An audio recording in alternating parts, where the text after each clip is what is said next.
So we start with the elimination, and I am glad that Alicia went home. She was pretty likable, I thought, especially after Corey left. So I'm kind of sad to see her go, but I feel like she just wasn't going to do anything on the show. Not really strong physically, not very strong politically. So she's going to be a pretty boring character. Melissa, I really like her relationship with Nicole. I think it's very sweet, but more importantly, I think she's going to scheme and she's going to rub people the wrong way. She's going to create drama. And you see that already with the little sneak peek we get of episode 4 or episode 5. We already see her getting into this big thing with Jemmye. So I think she's going to be a much more interesting character. That's why I'm happy to see her stay. So we go back to the house, and the big scandal, Pizzagate. Is it the infamous right-wing conspiracy theory about Hillary Clinton and her pedophile ring? No, it's Brad and Marie fighting about pizza. And this is one of those fights.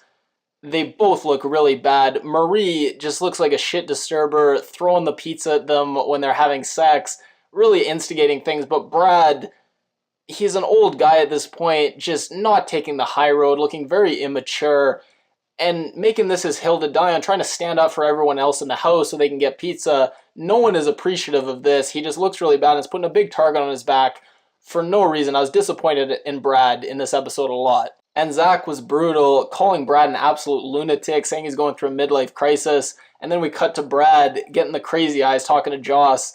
I'll throw an image of it up if you haven't seen it. But I will say Brad and Marie, pretty funny back and forth. Brad says you could win the lottery and still be broke.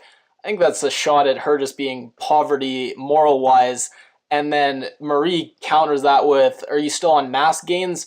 I don't even know what that means. Is that like a steroid reference? I don't know. So for the challenge, food challenges are great. Trivia challenges are great. So putting them together, we're going to have a great challenge. I was disappointed we didn't see more questions asked because some of the answers we get are hilarious. Right off the bat, what's the capital of Spain? She says Portugal.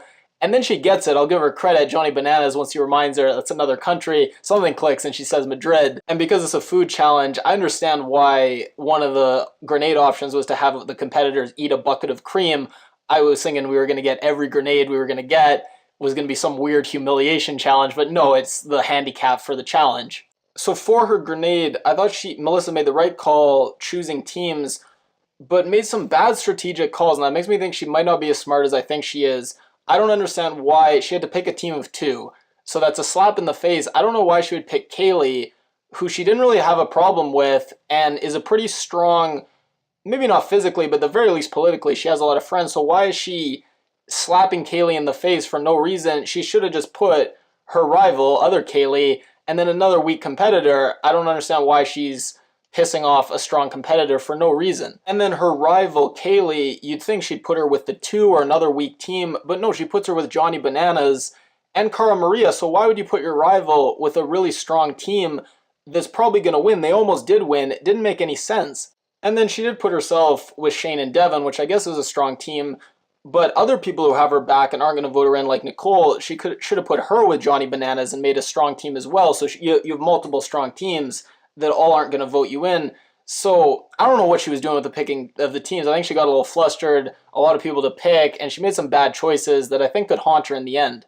And then Tony, like a man possessed, beats Leroy easily after he's already gone in one round, and then beats Cara Maria easily. I think that Johnny Bananas would rather lose the challenge than have to go in and eat disgusting stuff. He probably could have gone in and beat Tony because Tony had already done 2 rounds, but he's won a couple of times at this point. He probably wanted to throw it. Definitely didn't want to win enough that he's going to eat disgusting stuff to get there. And the funniest moment of the episode, probably Cara, where they have to pick the food that they're going to make the other people eat, and Cara goes, the mayo, the mayo, the mayo.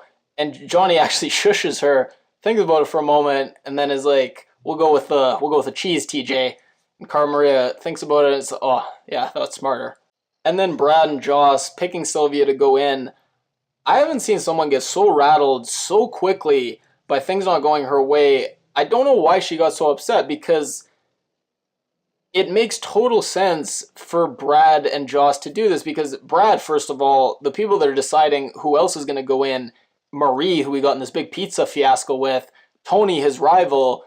So if Brad isn't safe, and if it's a guy's elimination, Brad's going in for sure. So it really makes sense that Brad's going to want to do this and is not going to put himself in this huge jeopardy.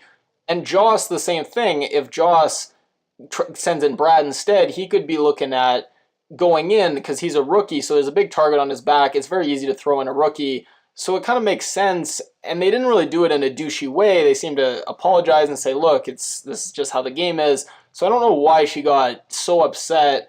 Maybe she's just very...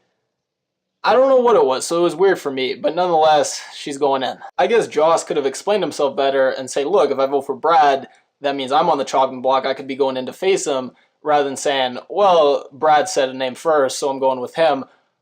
The poorer reasoning for sure. And I forgot to mention the other member of the Troika is Zach, who, as we can see from this episode, not a big fan of Brad at all. So Brad really lucked out with being able to throw in Sylvia and make this a girls' elimination, because his name would be coming up for sure if this was a guys' elimination week. And then we continue this pattern of getting pushed further and further back. Last week we didn't even make it to the elimination. This week we don't even make it to nominations, let alone the Inquisition. So it's frustrating, but what are you going to do?